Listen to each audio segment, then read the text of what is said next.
In today's edition of Leading Ladies, a women's special edition series, I'm delighted to welcome Ghazal Alak, co-founder and chief mom at Mamaearth. Mamaearth, as you would know, is India's leading direct-to-consumer brand that is engaged in the manufacture and sale of toxin-free, natural ingredient, personal care and baby products. Ghazal, but prior to founding Mamaearth, has also founded another startup and has been a corporate trainer at NIT and is also an artist. Welcome, Ghazal. Thank you, Devika. Thank you. It's a pleasure being here. Ghazal, Mamaearth today is one of the most popular brands, and a few of us know how it was conceptualized and launched. But it's a very interesting story. So we would like to hear from you, what is it that you were solving for and how has your journey been? Sure. So Devika, this, Mamaearth actually came up from a personal struggle of not being able to find toxin-free products for my son, Agastya, right? While I was in New York for my art education is where I realized that, there was a toxin-free movement which was going on where certain products were being lifted off shelves, and that's where my education around ingredients, some of the ingredients being harmful, sort of started. And since then I had been reading labels. Now when my son was born, I was very particular putting on his skin. He also had a skin allergy which sort of needed to be taken care of. And while doing so, I realized that most of the baby products that were available in India actually contain those harmful ingredients like sulfates, parabens, silicones, which are not ideal for the delicate skin of a baby.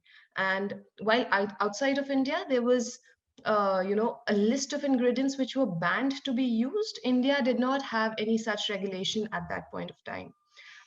So that is when I started importing products from outside of India, which was actually a pain because, tracking everybody, figuring, stocking them out. And by the time you were to use them, half the products used to, expire. So that was a challenge which I was facing. And, realizing that this was a gap in the Indian market is when we started having conversations that somebody needs to do something about this. Babies don't deserve to have such harmful chemicals laden in their products, which is where we came up with the idea of Mamaearth. We said, rather than waiting for somebody to do it, let's figure if we can do it. And after researching for about 8 to 10 months, figuring out ingredients, checking their sources if they were available in India or not, talking to vendors, practically looking at if things were possible, and all of that sort of paid off. We realized that at a decent price, which was affordable to a larger set of audience, we could actually launch a baby care brand with the right kind of ingredients and natural ingredients which would further help them. And this is how we came up with Mamaearth in December of 2016. We launched ourselves with 6 products. At that time, we were very clear that we wanted to enter baby as a category, but I think within a span of 6 months and getting a lot of customer push that why just babies, even moms deserve it, even adults deserve to use toxin-free products. That is how we entered into adult care, and as of today we are into baby care, hair care, skin care and body care as a category with over 120 products in our portfolio. That's superb, Ghazal. And I'm one of your customers, so I can verify and absolutely reiterate that they are fantastic products. Thank you. I'm so glad to know that. You're also Asia's only Made Safe certified brand for baby products, and that's amazing because that's a pretty prestigious US certification that you've got there. And like you mentioned, you've now moved into personal care with hair care, body care, skin care. So, could you share with us what are the emerging trends that you see in these segments? What are your areas of focus? Because going from 6 brands to 120 brands, how are you looking about the way ahead? And also a little about your customer base. What is the set and the mix of customers that you have currently? And what are you focusing on?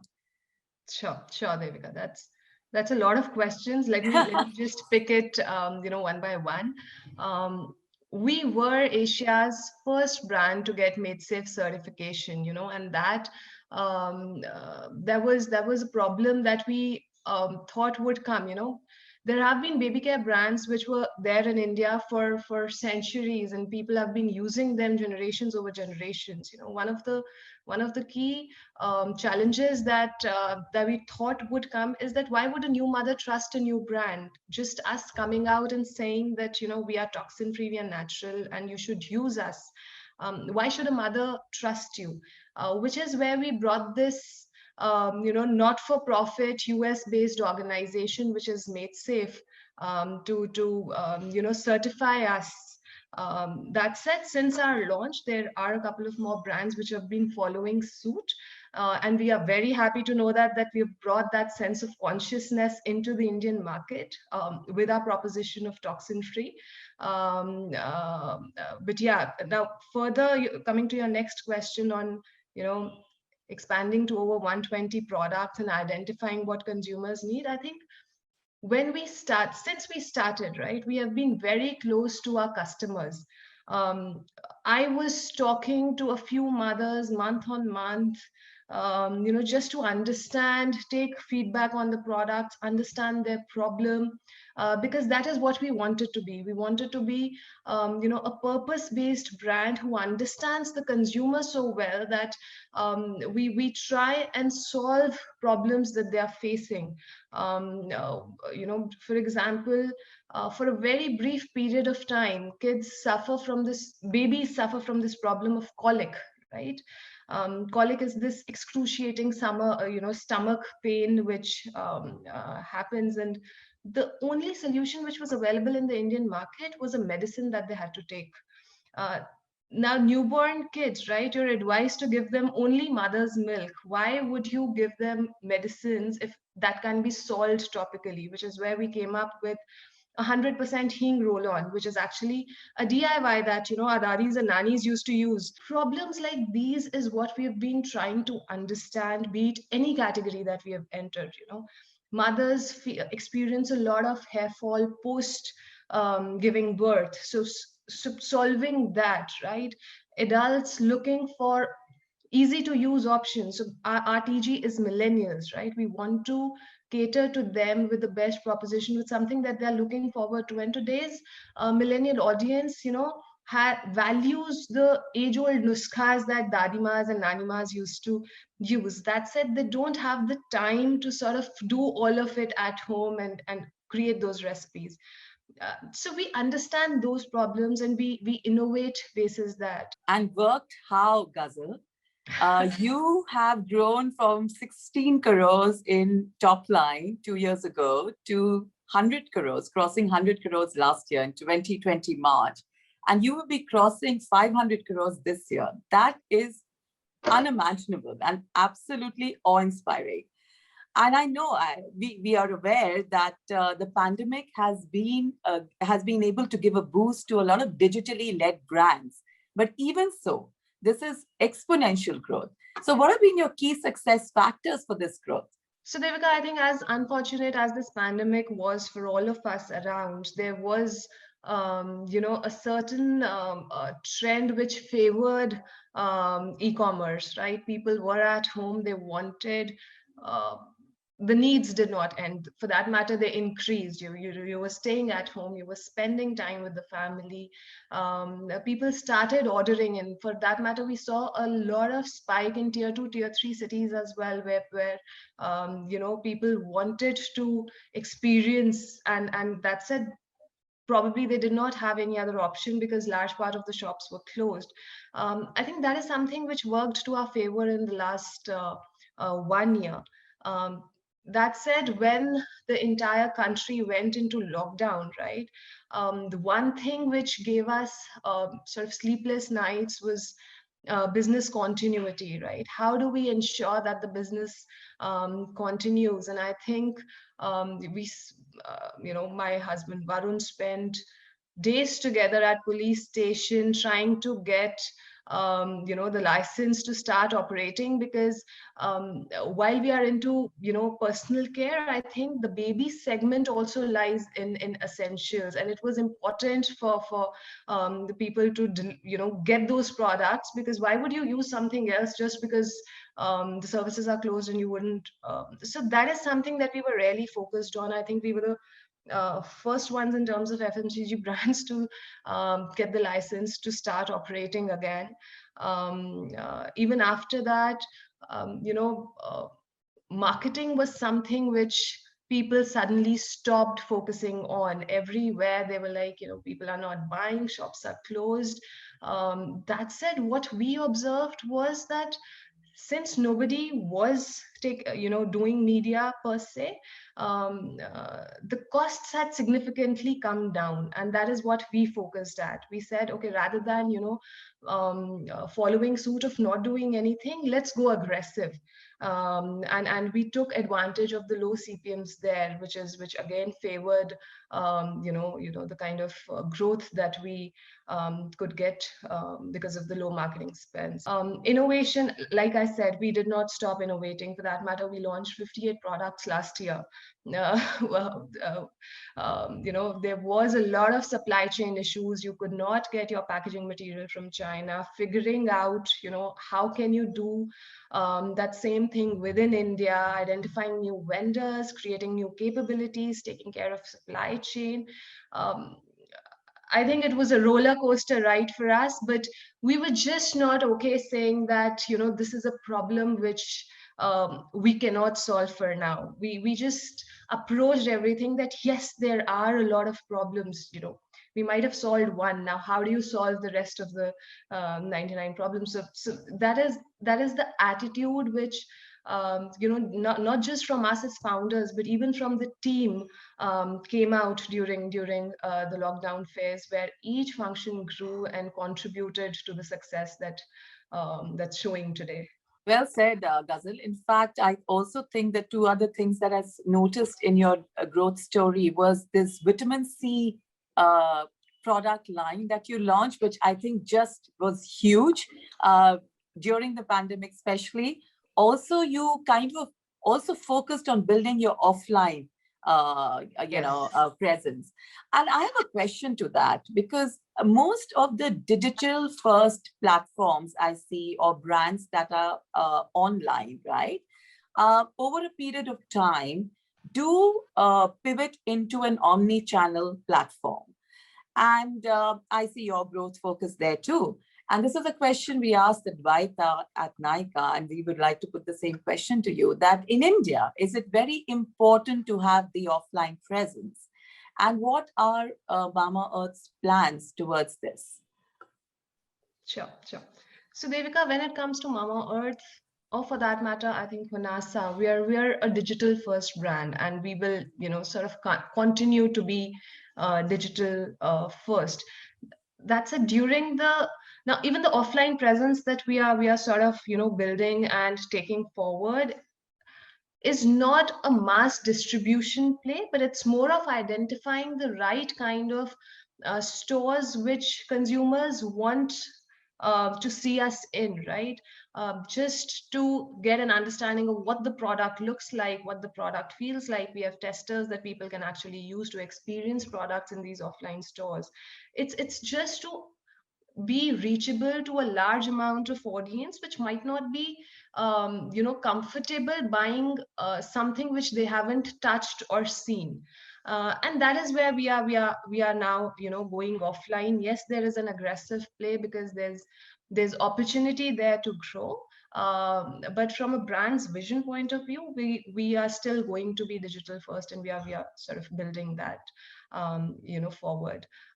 In the lockdown period, again, like I said, everybody was shutting stores. There were no conversations. There were around opening up, or when do we see things getting better? We used that time to have a few of these conversations with the people that we couldn't otherwise have reached out to. These were people who gave preference to bigger brands, larger distribution channels, etc. And just using that as an opportunity to connect, I think, is something which worked to our favor, where a lot of these guys suddenly got interested that, yes, somebody is talking about business continuity, and it makes sense to have conversations and take things forward. And yes, this year there is a very aggressive plan of going offline and being present in all the relevant kind of stores. I hope it goes well. We're just keeping our fingers crossed. Ghazal, the D2C space requires a very strong brand, right? And building a strong brand is not an easy task. The constant fight for getting top of the mind recall, for driving brand affinity, is a ongoing endeavor in this space. Mamaearth has done one thing very well, is the whole influencer space that you're very, very strong in. Then you have Shilpa Shetty as your brand ambassador, and I believe also as an investor, right? Yes. And recently you moved into mainstream media. You mentioned that you took advantage of this low CPM and you kind of sponsored the Bigg Boss this year. How has your brand building journey been, and how has it evolved? So Devika, coming to our parent company, Honasa, right? The vision that we have for Honasa is to be a house of brands which caters to the needs of millennials. Mamaearth is one such brand that we have launched. Last year we also launched another brand which is called the Dermaco, which is basically hardworking single ingredient products which solves problems like acne, pigmentation, dark spots, etc. Right? But using scientific ingredients which are clinically proven in the right kind of percentages, right? So long-term vision for Honasa, I think, is to be a house of brands. We will keep coming up with new brands wherever we feel that there is space to connect with millennials, and give them something that they're looking forward, they're looking for, searching for, is where Honasa comes in. We are very sure that we want to build purpose-based brands which does not only offer products but also connects with our consumers in more ways, right? Just to talk about Mamaearth, we have a very strong purpose, which is goodness inside, right? And we have recently, and we've taken up this initiative, which is called Plant Initiative, where every order that you place with Mamaearth, there's a tree that gets linked to it, which you can track. We will give you its geolocation. We will give you what species of the tree we have planted, and you can actually track the growth of the tree as well. You can physically visit that place to see the tree that we have planted on your behalf, right? So I think these are the little things which are which really talk to the consumer, which is where brand building comes into play, right? If I say I have a range of Upton and I'm just selling products, there'll be newer brands which will come, in the coming times. You might want to experiment with something else. But when you know that, yeah, when I invest in this brand, I'm actually contributing a little amount towards taking care of the environment, planting a tree, etc. There is a stronger sense of belonging, that no, this is something that I want to do. This is something which makes me better. And that is the insight that we have very closely held, and we'll continue to do things like these in the future as well. We for that matter have a vision of planting 1 million trees over the next 2 years, and having a Mamaearth forest which consumers can call their own. So we are looking forward to that, and we are working really hard to achieve that. I look forward to the Mama Earth Forest. Please do invite me into it. Hopefully that will happen soon. Sure. Ghazal, your journey is very inspiring. I mean, I can just to grow, to conceptualize from, looking after your baby and giving him the best products to now developing this one of India's leading, if not the biggest D2C brands. Amazing. And in a very short period of time. Huge success, lots of accolades, but I'm sure along the journey, you would have seen a lot many lows as well. They could be professional, they could be personal. What were the challenges you faced and what were your key learnings? When we started out, building products, for example, taking care of ingredients, putting them together, working with Made Safe, there was a lot of pushback on a few ingredients. You had to go back to the lab, you had to formulate again, right? Getting the right vendor on board was one of the biggest challenges that we faced really early on.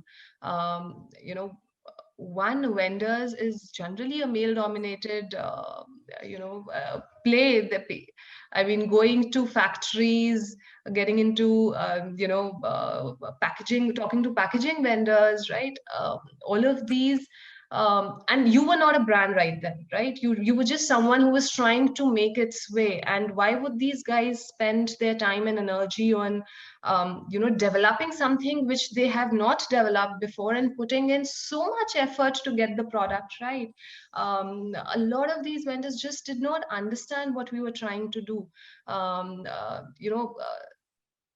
Then finally we got this one person who said that, okay, I'll give you access to my lab. I will give you 1 hour. Tell me what needs to be done, and let's see where this goes, right? And that was the first vendor, and even today is one of our largest vendors that we work with, who showed promise.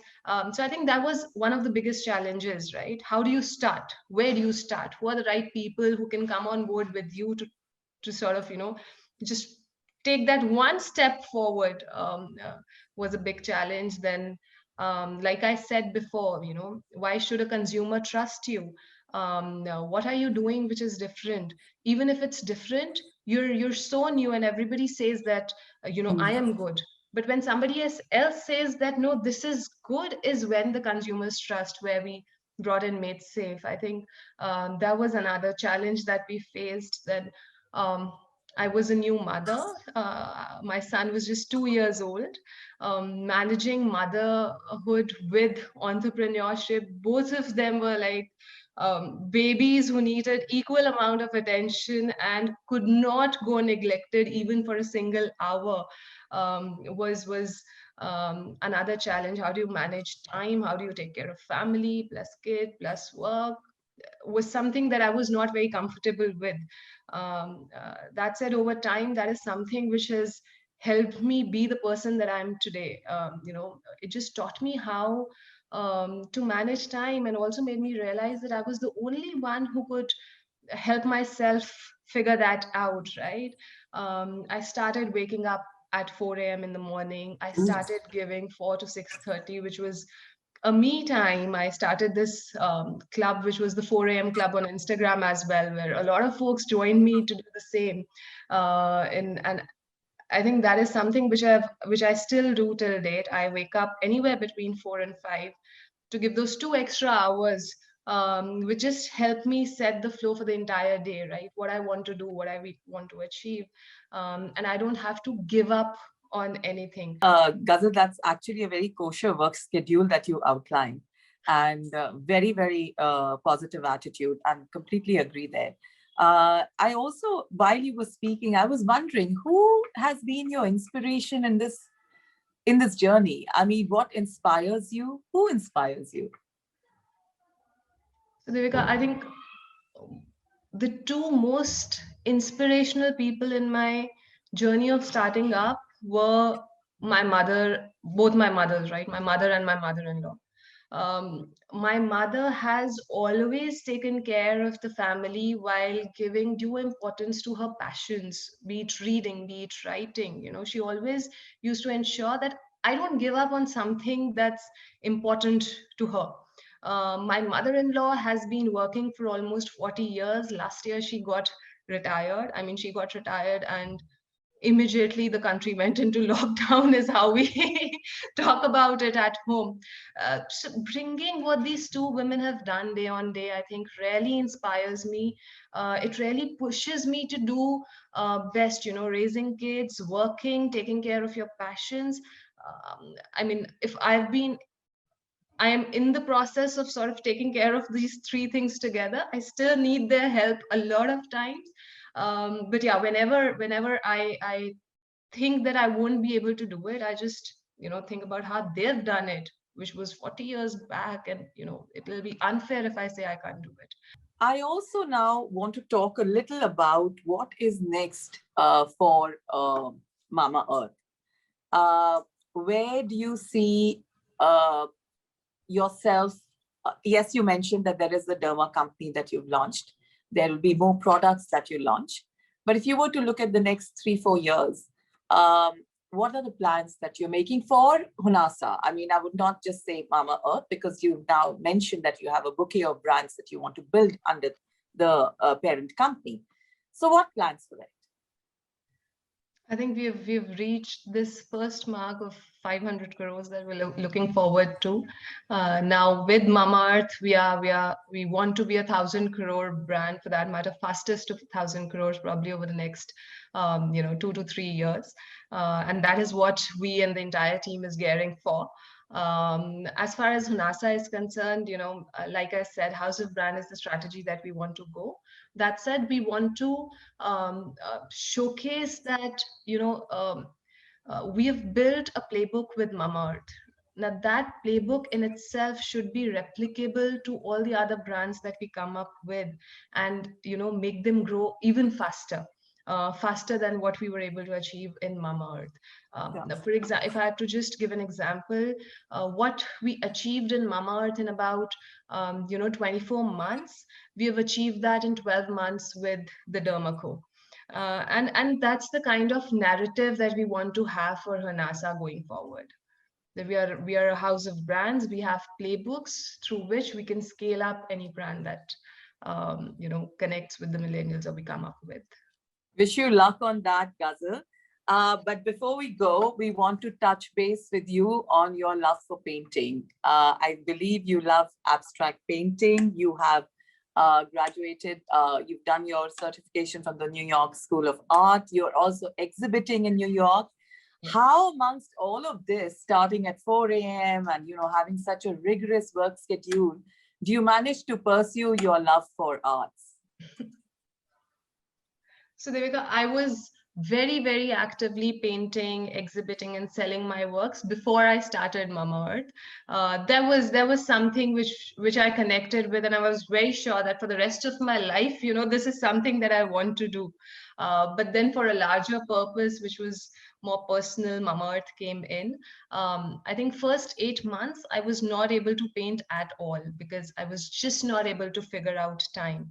And that's where, that inspiration from my mother came in, saying she never gave up on her passions while doing everything at the same time. So why are you, right? Which is where I started the 4 a.m. club. I picked up my passion for painting. I'm not very, very actively painting. I used to create about 8 to 10 works a month, which have now gone down to probably 2 to 3. But I take that extra effort of being at it and just haunting myself that if you give up, what will happen to you? Because this is meditation for me. This is something which keeps me alive, keeps me happy, keeps me going.